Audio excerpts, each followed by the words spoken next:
వాక్యాన్ని వినడానికి ఆసక్తితో చేరువచ్చిన దేవుని పిల్లలైన మీకు అందరికీ మన ప్రభువును రక్షకుడైన యేసుక్రీస్తు వారి నామములో నా వందనాలు తెలియజేసుకొనుచున్నాను. అదేవిధముగా పరిశుద్ధ గ్రంథము నుంచి యోహాను సువార్త 15వ అధ్యాయం, యోహాను సువార్త 15వ అధ్యాయం మొదటి వచనం.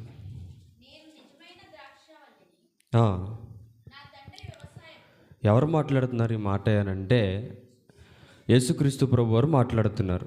ఏమని అనంటే నేనే నిజమైనటువంటి ద్రాక్షావళిని, అంటే నేను తప్ప వేరొక ద్రాక్షావళి లేదు. కాబట్టి నా తండ్రి వ్యవసాయకుడు. ఎవరు ఆయన తండ్రి అంటే తండ్రి అయినటువంటి దేవుడు. తండ్రి అయినటువంటి దేవుడు వ్యవసాయకుడు అయినప్పుడు యేసుక్రీస్తు ప్రభు వారు ఎవరుగా కనబడుతున్నారు అంటే ఆయన ఒక ద్రాక్షావల్లిగా కనబడుతున్నాడు. మరి ఆయనలో ఉన్నటువంటి మనం అందరము కూడా ఎవరము అంటే ఫలించేటటువంటి ఒక తీగల వంటి వారు మనందరం కూడా.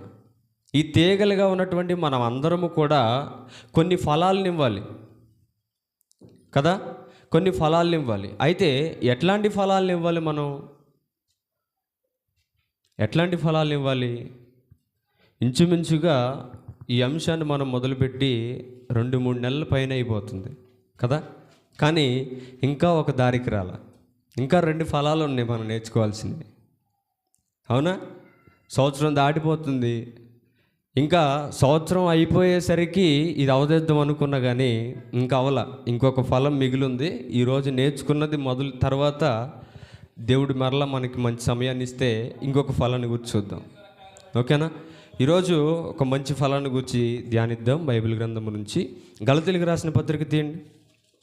గలతీయులకు రాసిన పత్రిక 5వ అధ్యాయము 22వ వచనం త్వరగా.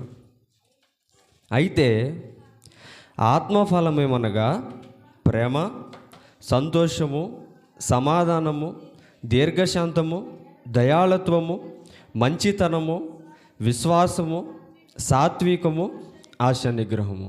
ఎన్ని ఫలాలు అంటే 9 ఫలాలు. ఇప్పటికి ఎన్ని నేర్చుకున్నాం? గుర్తుంది ఎవరికైనా? 7 ఫలాలను గురించి నేర్చుకున్నాం. మరి ఫలిస్తున్నామా లేదా అన్నది మీ ఆత్మీయ జీవితానికి వదిలేస్తున్నా నేను.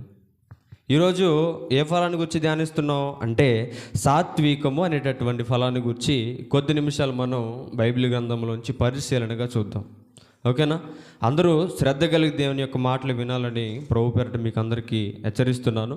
ఈ సాత్వికము అనేది సంఘములో చేర్చబడిన మనకు అందరికీ కూడా ఒక ప్రాముఖ్యమైనటువంటి ఫలం. అంటే ఈ 9 ఫలాలు కూడా ప్రాముఖ్యమైనవేనంటే సంఘములోకి వచ్చిన మనందరికీ కూడా చాలా ప్రాముఖ్యం. ఒకటి తీసేయడానికి ఒకటి కలపడానికి లేదు. ప్రేమ అనేది ఎంత ప్రాముఖ్యమో దాంతోపాటు ఉన్నటువంటి సమాధానం కూడా అంతే ప్రాముఖ్యం. విశ్వాసం ఎంత ప్రాముఖ్యమో అలాగే ఈ సాత్వికం కూడా అంతే ప్రాముఖ్యం. ఒకటి తీసేద్దాం ఒకటి కలుపుదాం అనేది ఏ ఫలము కూడా ఇందులో లేదు. అలా తీసేయాలనంటే మనకి ఇన్ని ఫలాలు రాసి ఇచ్చేవాడు కాదు. ఒక ప్రేమ కలిగి ఉండండి, ఒక సమాధానం కలిగి ఉండండి, సంతోషం కలిగి ఉండనని ఆ 3 ఫలాలతో ఆపేసేవాడు కదా, అవి ప్రాముఖ్యమైతే. మరి 9 ఫలాలు మనకి ఎందుకు ఇచ్చాడు అంటే ఈ 9 ఫలాలు కూడా ఒక విశ్వాసిగా ఒక విశ్వాసురాలుగా సంఘములో చేర్చబడిన మనకందరికీ కూడా తప్పనిసరిగా అవసరం. ఇవన్నీ కలిగి మనం ఉండగలిగితేనే సాటి సహోదరుడితో మనం ఎలా నడుచుకోవాలో, ఎలా సంఘంలో మనం బిహేవ్ చేయాలో మనకు తెలుస్తుంది. కాబట్టి ప్రేమ ఎంత ప్రాముఖ్యమో, సమాధానం ఎంత ప్రాముఖ్యమో, అలాగే వాటితో పాటు ఉన్నటువంటివి అన్నీ కూడా అంతే ప్రాముఖ్యమైన సంఘంలో ఉన్నటువంటి మనకందరికీ కూడా హెచ్చరిస్తున్నాడు అపోస్తలుడైనటువంటి పౌలు గారు. వాటిలో భాగమైనదే ఏంటి ఈరోజు నేర్చుకునేది మనం? సాత్వికము. ఈ సాత్వికం అనేది ఎట్లాంటి విషయాలకు మనకు ఉపయోగపడుద్ది అని అంటే ఒక మనిషిని తగ్గింపు గుణానికి దారితీస్తుంది ఇది సాత్వికం అనేది. అంటే ఒక మనిషి ఎట్లాంటి విషయాల్లో తను తగ్గించుకోవాలి, ఎట్లాంటి విషయాల్లో తను ఇన్వాల్వ్ అయి ఉండాలి, ఎట్లాంటి విషయాల్లో కోప్పడాలి, ఎట్లాంటి విషయాల్లో అనుకువ కలిగి ఉండాల్సినటువంటి విషయాలు ఏవైతే ఉన్నావో వాటిలో చాలా ఉపయోగపడేటటువంటి ఫలం ఏదైతే ఉందో ముఖ్యంగా సంఘములు కలిగి ఉండాల్సినటువంటి ఫలము ఈ సాత్వికము. ఎందుకనంటే సంఘములో ఉన్నటువంటి మనకందరికీ కూడా తగ్గింపు స్వభావం అనేది ఉండాలి. ఎందుకనంటే తండ్రి అయినటువంటి దేవుడు చెప్పినట్లుగా సంఘములోనికి చేర్చబడిన మనకు అందరము కూడా ఎట్లాంటి వారమని చెబుతున్నాడు అంటే అందరూ సమాన భావం గలవారు, అందరూ సహోదరు లాంటి వారని చెబుతున్నాడు. నువ్వు అందరికన్నా ధనవంతుడివా? అది ఎక్కడి వరకు ఉండాలి అంటే సంఘం బయట వరకే. అది ఒకటి, నువ్వు సంఘములోనికి అడుగుపెట్టిన తర్వాత సంఘములో అందరితో కలిసి నువ్వు ఉన్నప్పుడు ఎట్లా ఉండాలో తెలుసా? వాళ్ళు ఎలా అయితే ఉన్నారో నీవు కూడా అలాగే ఉండాలి. నువ్వు బయట చూపించినట్టు అధికారాన్ని సంఘంలో చూపించడానికి వీల్లేదు. అందుకనే చెబుతున్నాడు ఈ సాత్వికం అనేటటువంటిది ఈ ఫలము ప్రతి ఒక్కరిలో కూడా తప్పకుండా ఉండాలి. దానికి చెబుతున్నాడు కదా, ఇంకా వినయము కలిగి ఉండాలి. సాత్వికం అంటే ఏంటిది? వినయము అంటే ఎదుటి వారి పట్ల మనం లోబడే తత్వం ఉండాలి. అర్థమవుతుందా? సంఘములో చేర్చబడిన తర్వాత ఎదుటివారి పట్ల మనం ఏం కలిగి ఉండాలి? లోబడే తత్వం ఉండాలి. చూడండి, చాలామంది సంఘములో లోబడడానికి ఇష్టపడరండి. అవునంటారా కాదంటారా? 100% నిజం. అంటే వాడు చెప్పింది నేను చేయడం ఏంటి? ఇప్పుడు సంఘములోకి ఒక వారం పని చేయడానికి మీ వంతు వచ్చిందనుకోండి, పని చేయడానికి వస్తున్నామా? మనం వస్తామా? అంటే వారు చేయకపోతే నేను చేయాలా సంఘంలో పని? అంటే సంఘంలోనికి నేను వెళ్ళి ఓడవాలా? సంఘంలో నేను చైర్స్ వేయాలా? సంఘంలో నేను సౌండ్ బాక్సులు పెట్టాలా? అలా కనబడుతున్నాను మీ కంటికి అనేవారు కూడా సంఘంలో లేకపోలేదు ఈనాడు ఉన్నటువంటి సమాజంలో. అందుకనే చెబుతున్నాడు ఈ సాత్వికం అనేది చాలా విషయాల్లో మీకు ఉపయోగపడుద్ది. సంఘంలో ఓడమన్నారు అనుకోండి, ఈ సాత్వికం పనికిరాదా? చాలా పనికి వస్తుంది. అందుకని చెబుతున్నాడు సంఘములో ఇట్లాంటి ప్రాబ్లమ్స్ ఉంటాయి కాబట్టి ఈ సాత్వికం అనేటటువంటి ఫలము మనలో ఫలించిందనుకోండి, చీపురు పట్టుకొని ఓడడానికి కూడా మనం వెనకాడం. అందుకని అంటున్నాడు వినయము కలిగి ఉండాలి. రెండవది విధేయత కలిగి ఉండాలి. అంటే ఎదుటివారి పట్ల గౌరవం ఉండాలి. మనకి ఉందా గౌరవం? సంఘానికి వెళ్తున్నటువంటి వారిలో ఎదుటివారిని వినయంగా విధేయతగా పిలిచేటటువంటి గౌరవాలు ఉన్నాయా ఈనాడు సమాజంలో? లేవండి. ఇట్లాంటి సాత్వికత కలిగినటువంటి మనసును మనలో లేకపోతే దేవుడు మనల్ని ఖచ్చితంగా ఏం చేయలేడు? ప్రేమించలేడు మనల్ని. కాబట్టి ఈ సాత్వికమైనటువంటి ఫలము ఎంత ప్రాముఖ్యమైనదో గ్రంథంలోంచి కొన్ని విషయాలు చూడక తప్పదు మనం ఈ సమయంలో. ముందుగా సంఖ్యాకాండం చూడండి. సంఖ్యాకాండం 12వ అధ్యాయం. సంఖ్యాకాండము 12వ అధ్యాయం 3వ వచనం చూడండి.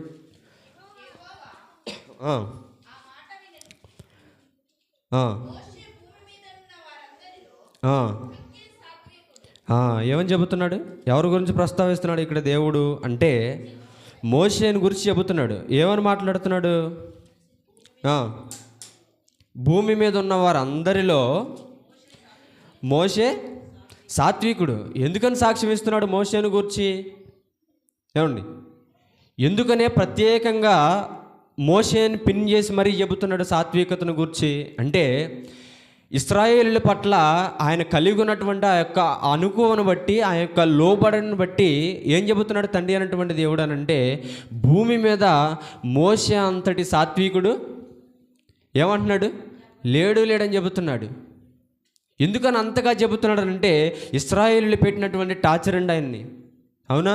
ఎంతగా టార్చర్ చేసి ఉంటారు మోషే గారిని చెప్పండి. మనం అయితే ఉండగలుగుతామా?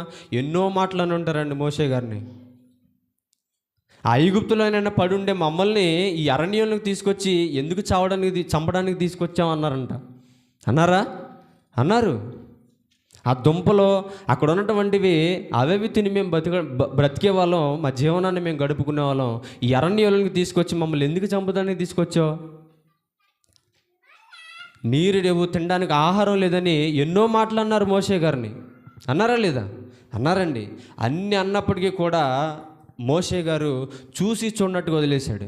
ఎందుకనంటే దేవుని మాటకు లోబడ్డాడు. దేవుని మాటకు లోబడి ఆయనకు వినయముగా ఇశ్రాయేలు పట్ల నాయకత్వాన్ని వహించాడు. అవునా? మోషే గారి తోబుట్టుల నుంచి కూడా ఎన్నో దోషణలు వచ్చాయి, ఎన్నో అవమానాలు వచ్చాయి, ఎన్నో ఆటుపోట్లు భరించాడు. ఎన్నో అవమానాలను ఎదుర్కొని దేవునికి ఎదురుగా నిలబడి ఇశ్రాయేలుని ముందుకు నడిపించినటువంటి వ్యక్తికి ఈనాడు దేవుడు ఏమని బిరుదిస్తున్నాడు? మోషే అంతటి సాత్వికుడు ఈ భూమి మీద ఎవరు కూడా లేరు. ఎందుకనంటే వారు తిట్టినటువంటి తిట్లన్నీ కూడా భరించాడు. తన కుటుంబ సభ్యులు అన్న ఆ యొక్క బాధలు, ఆ యొక్క మాటలన్నీ కూడా, దూషణ మాటలన్నీ కూడా ఏం చేశాడు? ఓర్పుతో సహించాడు. సాత్వీహముతో, వినయముతో ఏం చేశాడో తెలుసా? స్వీకరించాడు ఆ మాటలన్నింటినీ కూడా మోషే. కాబట్టే తండ్రి అయినటువంటి దేవుడు మాట్లాడుతున్నాడు. మరలా చదవండి ఆ విషయాన్ని, 12వ అధ్యాయం 3వ వచనాన్ని. యెహోవా ఆ మాట అంటున్నాడు. ఏ మాట అనంటే, మోషే భూమి మీదనున్న వారందరిలో కూడా మిక్కిలి సాత్వికుడు అని చెబుతున్నాడు. చూసారా? మిక్కిలి సాత్వికుడు అని అంటే ఇంకా ఆయన మించినటువంటి సాత్వికుడు ఎవరు కూడా లేరు. ఎందుకనంటే ఆయనకున్నటువంటి ఓర్పు, ఆయనకున్నటువంటి సహనం, ఆయనకున్నటువంటి ఆ యొక్క పట్టుదల చూడండి. కాబట్టి తండ్రి అయినటువంటి దేవుడు మోషే గారికి సాత్వికతను గురించి ఒక బిరుదునిస్తున్నాడు. మరి ఇంకా చూస్తే ఈ విషయంలో తన వినయము, సాత్వికత మనందరికీ కూడా ఎంతో ఆదర్శం. ఎందుకనంటే ఎన్నో ఆటుపోట్లను అనుభవించాడు. ఒక పక్క కుటుంబం నుంచి ఎన్నో దూషణలు అనుభవించాడు ఆయన. రెండవది ఇశ్రాయేల్ నుంచి కూడా ఎన్నో దూషణ మాటలు అనుభవించాడు, ఎన్నో తిట్లు పడ్డాడు. ఎన్నోసార్లు వారి నోటి నుంచి అనకూడనటువంటి మాటలను కూడా ఆయన విని ఉంటాడు. మరి ఆయననే ఇంత సాత్వికంగా మనం చూసుకుంటే తండ్రి అయినటువంటి దేవుని కుమారుడు యేసుక్రీస్తు ప్రభువారి యొక్క సాత్వికతను ఒకసారి చూద్దాం ఒకసారి. పేతురు గారు రాసిన మొదటి పత్రిక 2వ అధ్యాయం, పేతురు గారు రాసిన మొదటి పత్రిక 2వ అధ్యాయము 21వ వచనం నుండి చూద్దాం. క్రీస్తు కూడా మీ కొరకు బాధపడి, ఎవరి కొరకు బాధపడ్డాడంట? ఏమండి, ఎవరు బాధపడ్డారు? క్రీస్తు. ఎక్కడుండాల్సినటువంటి వ్యక్తి ఆయన? ఎక్కడుండాల్సినటువంటి ఆయన పరలోకములో ఉండవలసినటువంటి ఆయన భూమి మీదకు వచ్చి మన కొరకు బాధపడటం ఎందుకు? ఏమండి, ఆలోచించాము ఎప్పుడైనా? ఈ మాట ఎన్నోసార్లు మనం చదివి ఉంటాం కదా సంఘములో. ఎప్పుడైనా ఇలా ఆలోచించమ్మా, అక్కడ ఉండాల్సినటువంటి ఆయన ఇక్కడ వరకు దిగొచ్చి మన గురించి బాధపడటం ఎందుకు బాధపడ్డాడు? చూద్దాం, కిందకి చదవండి. ఇంకా మీరు తన అడుగు జాడలందు నడుచుకున్నట్లు మీకు మాదిరి ఉంచిపోయాను. ఎవరు అడుగు జాడలో నడవాలి? మనం క్రీస్తు అడుగు జాడల్లో నడవాలి. అంటే క్రీస్తుకు ముందు భక్తిగా బ్రతికినటువంటి భక్తుల అడుగుజాల్లో నడిస్తే మనం సరిపోమంటారా? సరిపోం. ఎందుకనంటే వారి భక్తి మనకు అంతగా లేదు, అంతగా సరిపోవట్ల. మనకు అంతగా భక్తిగా బ్రతికినటువంటి ఆ భక్తుల జీవితాలను ఆదర్శంగా తీసుకోమని బ్రతికే రోజులు పోయాయి, చెప్పే రోజులు పోయాయి. ఎన్నోసార్లు దేవుడు హెచ్చరించాడు, ఎన్నోసార్లు చెప్పాడు ఈ జనానికి. చెప్పాడా లేదా? నోవాహు దినాల్లో చెప్పినా మారలేదు. మారకపోయేసరికి ఏం చేశాడు? భూమి మీద ఉన్న వారందరినీ కూడా చంపేశాడు, నోవాహు కుటుంబాన్ని తప్ప. ఆ తర్వాత మరలా భూమి మీదకు జనాలు రావడం మొదలుపెట్టారు, మరలా పుట్టడం మొదలుపెట్టారు. భూమి మీద మరలా విస్తరణ జరిగింది. అలా జరిగిన తర్వాత కూడా అట్లాంటి ఆదర్శమైనటువంటి జీవితాలు మనకు పనిచేయలా. కాబట్టి ఇన్ని తప్పులు చేస్తున్నటువంటి మన అందరినీ చూసి చివరగా ఏం చేశాడు దేవుడు అంటే, తన ప్రియ కుమారుణ్ణి ఈ లోకానికి పంపించాడు. ఎందుకంటే మనలో పాపం చావలా. భూమి మీద ఉన్నటువంటి జనాలందరినీ చంపేసినా కానీ ఏం చనిపోలేదు? మానవుని హృదయంలో పాపం అనేది చనిపోలేదు. కాబట్టి మరలా తండ్రి అయినటువంటి దేవుడు ఏం చేశాడు అంటే, తన ప్రియ కుమారుణ్ణి ఈ లోకానికి పంపించినప్పుడు ఏం చేస్తున్నాడు? ఏం మాట్లాడుతున్నాడంటే, తన అడుగు జాడల యందు నడుచుకున్నట్లుగా మీకు మాదిరి ఉంచిపోయాడు. ఎవరు? యేసుక్రీస్తు ప్రభువారు. మనం ఎవరు అడుగు జాడలో నడవాలని ఆయన మనకు మాదిరి వేశాడనంటే, తండ్రి అయినటువంటి దేవుడు క్రీస్తు అడుగు జాడల్లో మనం నడవాలని ఆయన ఈ భూమి మీదకు పంపించాడు. పంపించినటువంటి క్రీస్తు ఈ లోకములు 33.5 సంవత్సరములు ఎలా అయితే బ్రతికాడో మనల్ని కూడా అలాగే బ్రతకమని మాదిరి ఉంచి ఆయన ఏమైపోయాడు? చనిపోయాడు. కిందకి చదవండి ఇంకా. ఆయన పాపము చేయలేదు, ఆయన నోట ఏ కపటమును కూడా కనబడలేదు. ఎవరు చేశారు పాపం? ఏమండి, ఎవరు చేశారు పాపం? మనం చేసాం పాపం. యేసుక్రీస్తు ప్రభువారు పాపం చేశారా? పాపం చేయలేదు. మరి పాపము చేసిన వాడిగా ఎందుకు నిలబడాల్సి వచ్చింది? అక్కడ ఎందుకు నిలబడాల్సి వచ్చిందనంటే మన నిమిత్తమే. మన పాపాల వలనే మరలా ఆయన మనం ఏం చేసాం తెలుసా? సిలువెక్కిస్తున్నాం ఆయన్ని. అవునా? ఒకసారి చనిపోయి బ్రతికినటువంటి మనల్ని ఆయన ఏం చేశాడు? బ్రతికించాడు తన రక్తం ద్వారా. కానీ బ్రతికినటువంటి మనం ఏం చేస్తున్నాం తెలుసా? మరలా పాపాలు చేస్తూ, మరలా అనేకమైనటువంటి క్రియలు చేస్తూ మరలా ఆయన సిలువ వేస్తున్నాం. ఏంటి, ఒక్కసారి వేసినటువంటి సిలువకే అంత నరకాన్ని అనుభవిస్తే యేసుక్రీస్తు ప్రభువారు, మరి నువ్వు చేసే ప్రతి పాపాన్ని బట్టి ఆయన మరలా సిలువ వేయబడుతున్నాడు అని అంటే నీ వల్ల ఆయన ఎంత బాధపడుతున్నాడు చూడండి. అవునా? ఆయన పాపం చేశాడు. అసలు ఈ భూమి మీదకి వచ్చి మాట చేతే కానీ, క్రియ చేతే కానీ, చూపు ద్వారా కానీ, ఏ క్రియ ద్వారా అయినా సరే ఆయన పాపం చేశాడా? పాపం చేయలేదు. మరి ఏం మాట్లాడుతున్నాడు? పాపము చెయ్యకపోయినప్పటికీ కూడా ఎలా నిలబడ్డాడు ఆయన అంటే ఒక దోషిగా నిలబడ్డాడు. అందరి మధ్యలో, సమాజం అందరి మధ్యలో తలదించుకునే పరిస్థితికి తీసుకొచ్చామంటే యేసుక్రీస్తు ప్రభువారికి మనం ఎంత పాపాత్ములుగా ఉన్నామో చూసుకోండి. మనం ఎంత పాపాత్ములుగా పాపపు పనులు చేస్తే మనం ఆయన అంత దిగజారు చేసామో చూడండి మనం అందరం కూడా. అవునా? అవును. చూడండి ఇంకా కిందకి చదువుకుంటూ రండి. ఆయన నోటను ఏ కపటమును కూడా కనబడలేదు, ఆయన దూషింపబడి బదులు దూషింపలేదు, ఆయన శ్రమ పెట్టబడి బెదిరింపక న్యాయముగా తీర్పు తీర్చు దేవునికి తన్ను తాను అప్పగించుకొనెను.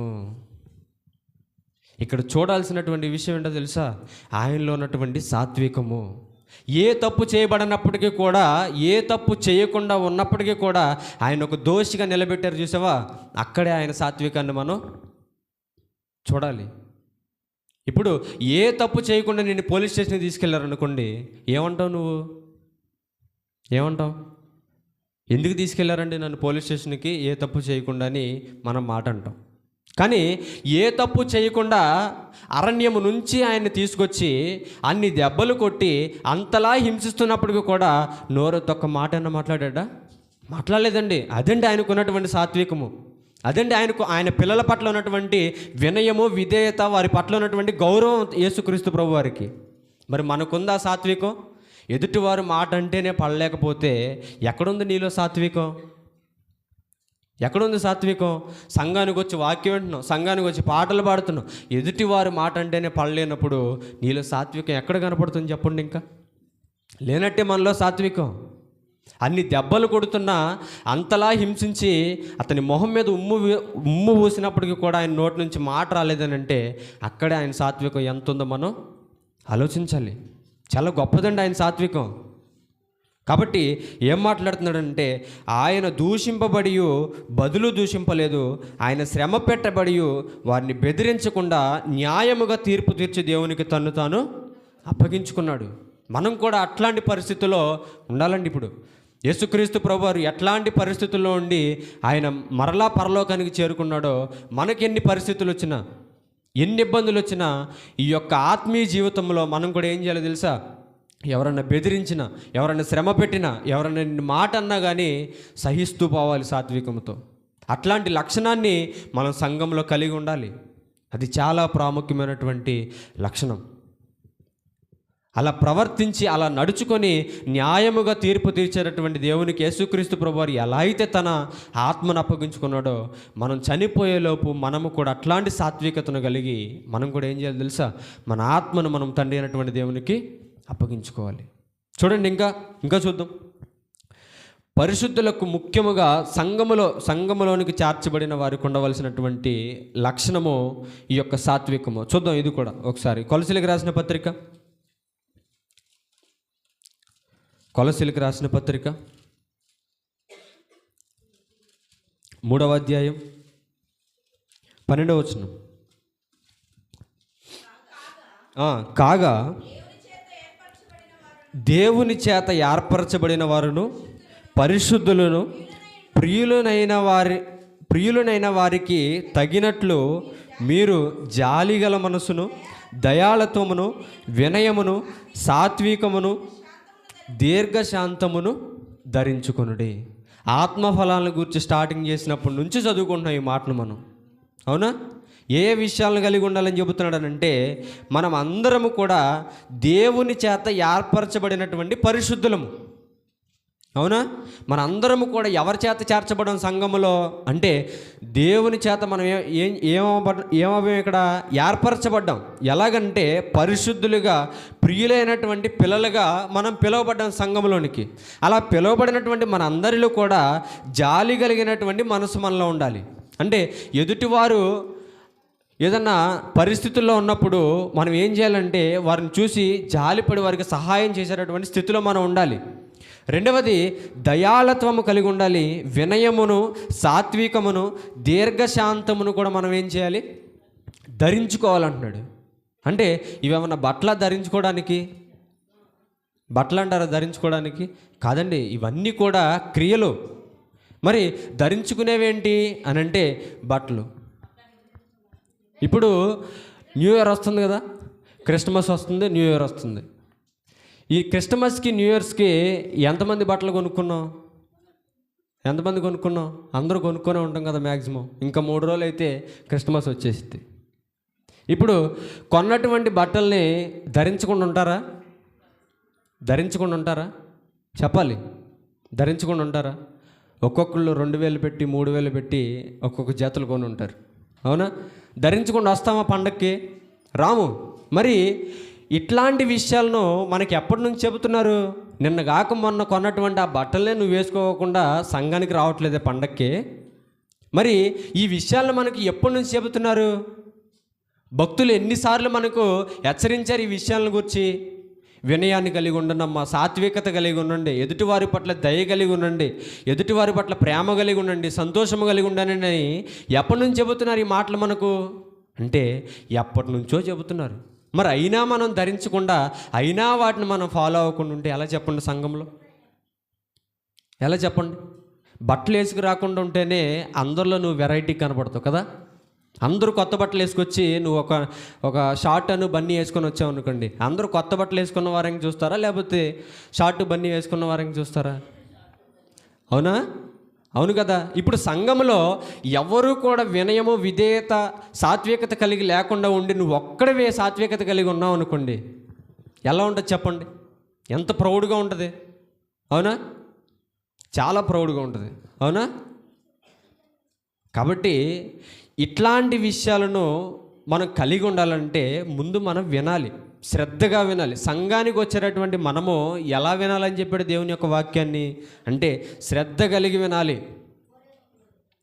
కాబట్టి అట్లాంటి విషయాలు మనం విన్నప్పుడు వాటి పట్ల మనం శ్రద్ధ కలిగి విని సంఘంలోనికి మనం వచ్చినప్పుడు ఇట్లాంటి జాలిగల మనస్సు, దయాళత్వము, వినయము, సాత్వికము ఇవన్నీ కూడా మనం ఏం చేస్తామో తెలుసా? ధరించుకుంటామని చెబుతున్నాడు. కొత్త బట్టలు ఎలా అయితే ధరించుకుంటామో మన ఆత్మీయ జీవితానికి కూడా ఈ యొక్క లక్షణాలు అనేవి అలా ధరింపులో మనకు ఉపయోగపడతాయి. ఒక బట్టల్లో మనకు మన ఆత్మీయ జీవితానికి చాలా ఉపయోగపడేటటువంటి లక్షణాలు ఇవన్నీ కూడా ఈ జాలిగల మనసు అనేది ఆత్మీయ జీవితానికి ఒక కొత్త డ్రెస్ లాంటిది. ఇది క్రిస్మస్కి జనవరికి 2 జతలే కొని ఉంటావు నువ్వు, కానీ నీ ఆత్మీయ జీవితానికి ఎన్ని బట్టలు ఉన్నాయో తెలుసా? ఎన్ని డ్రెస్సులు ఉన్నాయో తెలుసా? మరలా వెళ్ళండి గలతీయులకు రాసిన పత్రికకి 5వ అధ్యాయం 22వ వచనం చదవండి. నీ ఆత్మీయ జీవితానికి నువ్వు విలువ పెట్టి కొనలేనటువంటి వస్తువులు అవి. బట్టలు ఒక రకంగా చెప్పాలండి, ఫలాలు చదవండి.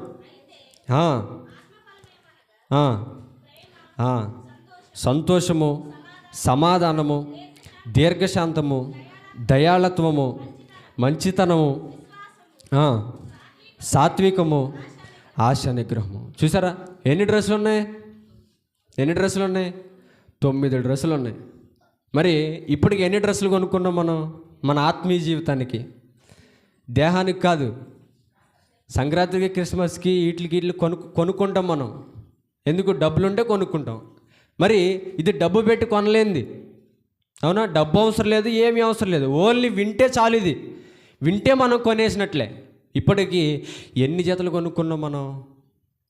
8 అని చెబుతున్నారు. నిజంగా కొనేసారా? వేసుకున్నారా? ధరించుకున్నారా?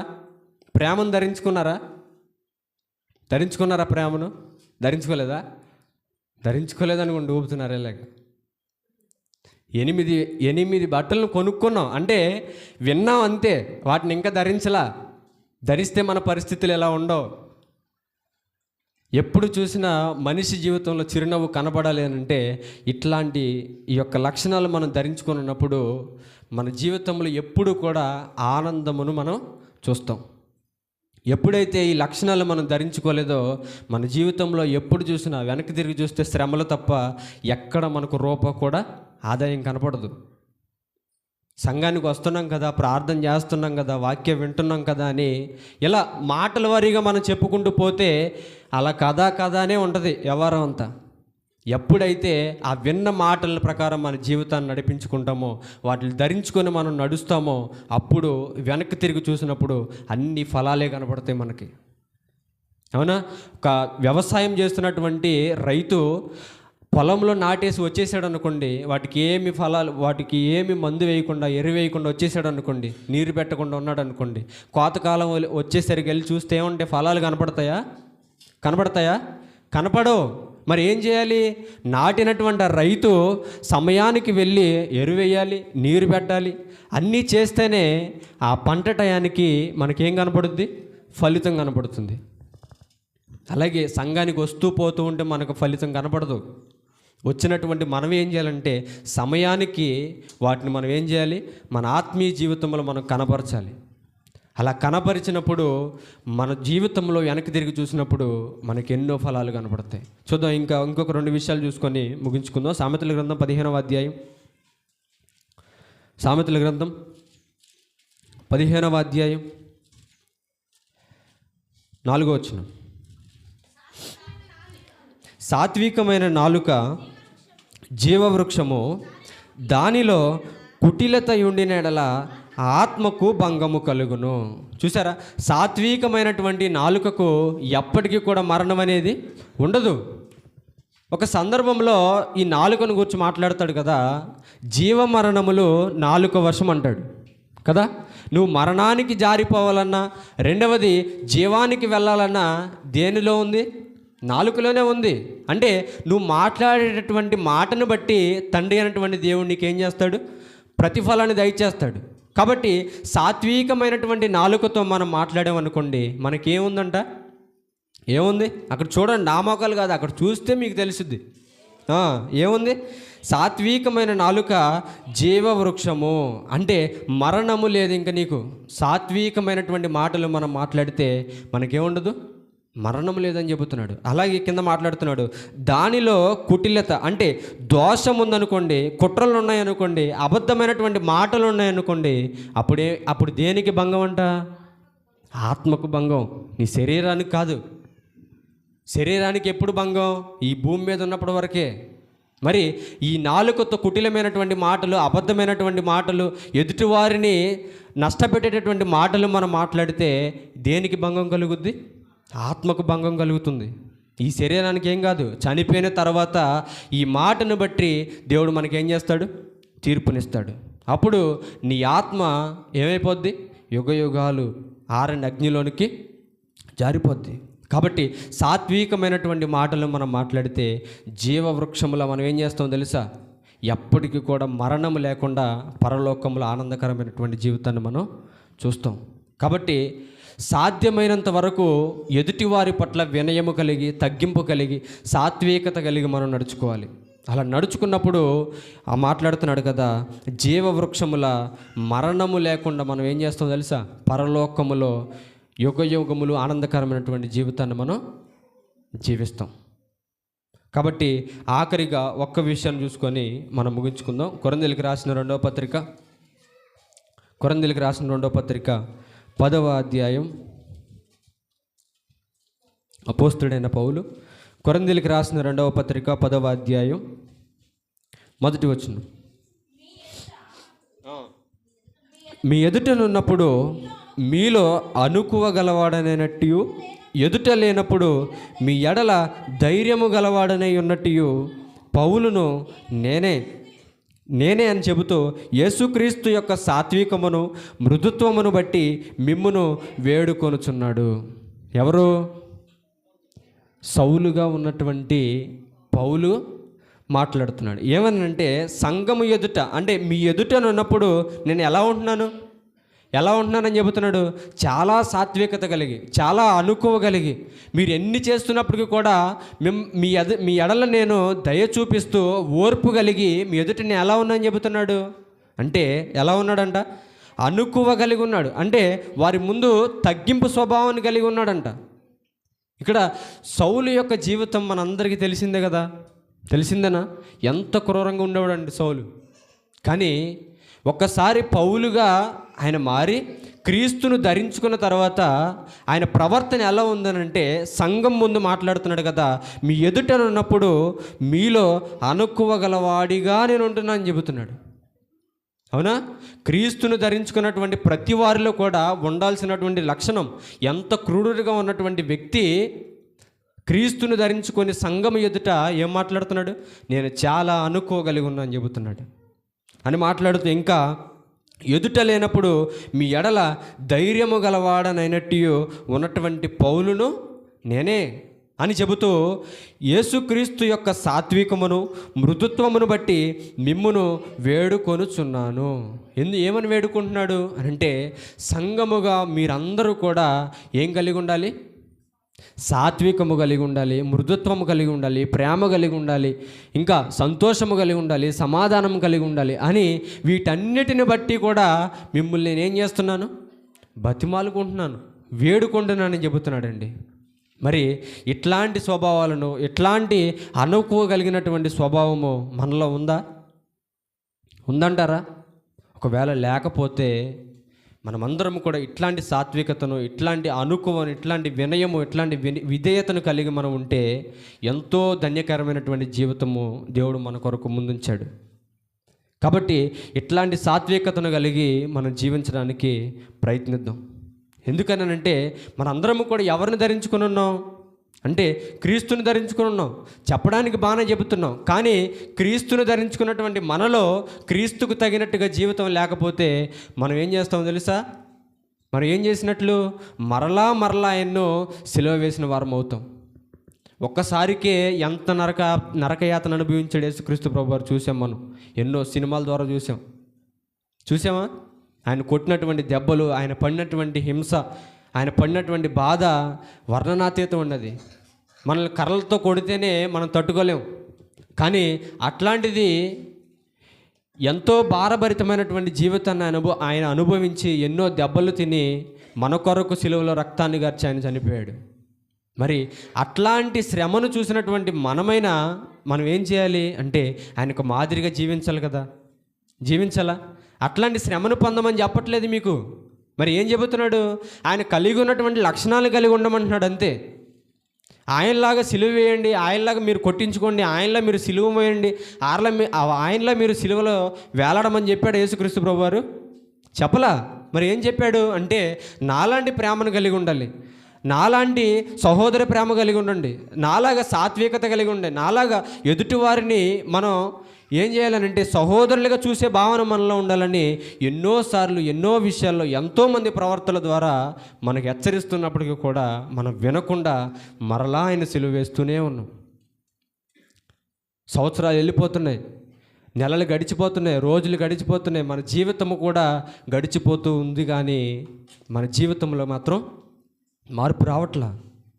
ఎందుకనంటే అపవాది మనల్ని ఏం చేస్తున్నాడో తెలుసా? పెట్టకూడనటువంటి ఆలోచనలు అన్నీ కూడా మన మైండ్లో పెట్టేసి మన మైండ్ అంతా కూడా అపవాది వైపు తిప్పేస్తున్నాడు. 2 వారాలు కంటిన్యూస్గా మనం సంఘానికి వచ్చామనుకోండి, మన జీవితంలో మేలు జరిగిపోవాలి. అవునా? అందరి మైండ్లో ఇదే ఉంటుంది. కరెక్ట్గా 2 వారాలు మనం సంఘానికి వచ్చామనుకోండి, 3వ వారం ఏదో ఒక క్రియ జరిగిపోవాలి ఇంట్లో, అనుకున్నది వచ్చేయాలి. అలా వచ్చేయాలంటే ఎలా కుదురుద్ది? అలా రాలేదనుకోండి, అపవాది మనలో వెంటనే ఆలోచన కలిగించేస్తాడు. 2 వారాలు వెళ్ళావుగా సంఘానికి, ఏం చేశాడు దేవుడు? ఏమన్నా చేశాడా నీకు? ఏమి చేయలే. పండక్కి బట్టలు ఉన్నాయా? లేవు. మరి దేవుడు అని తిరుగుతున్నావు, పండక్కి బట్టలు ఎలా వస్తాయి? ఈ ఆదివారం పనికి వెళ్ళి అంటాడు, వెళ్తాం కదా మనం ఖచ్చితంగా. 500 ఇచ్చే కూలికి ఈరోజు 1000 రూపాయలు ఇస్తా అన్నాడు అనుకోండి, మధ్యాహ్నం వరకు త్వరగా వచ్చేయండి, 500 కన్నా 1000 రూపాయలు ఇస్తా నీకు అన్నాడు అనుకోండి, వెళ్ళమా? అంటే 500కి 500 పెంచొస్తే వెళ్ళిపోతావా? మరి సోమవారం రోజు నువ్వు ఉంటావో ఉండవో తెలియదు కదా మరి నీకు. అవునా? ఆదివారం రాత్రికి ఫుల్గా ఫీవర్ వచ్చింది అనుకోండి, 1000 రూపాయలు ఎటు వెళ్ళిపోతాయి? బట్టలకి వెళ్తాయి 1000 రూపాయలు? వెళ్ళవు. మరి ఎటు వెళ్ళిపోతాయి? హాస్పిటల్కి వెళ్ళిపోతాయి. అదే ఆదివారం మానేసి వచ్చామనుకో, సోమవారం 1500 రూపాయల పని దొరుకుద్ది. ఉంటాయి కదా నీ దగ్గరే, అప్పుడు కొనుక్కోవచ్చు బట్టలు. కాబట్టి దేవుని మీద మనం ఆనుకుంటే మనకు వచ్చేటటువంటి ఉపయోగం ఏంటంటే, అడిగిన వెంటనే రాకపోయినా ఏదో ఒక సమయంలో ఖచ్చితంగా దేవుడు నీకు అది ఇస్తాడు. ఎగ్జాంపుల్గా మనం చూడాలంటే ఎవరిని చూద్దాం? అబ్రహాం గారిని చూడండి. ఎన్ని సంవత్సరాలు ఎదురు చూశాడండి గర్భఫలం కోసం. ఎదురు చూసి ఎప్పటికో వృద్ధాప్యంలో ఇస్తే మరలా దేవుడు ఏం చేశాడో తెలుసా?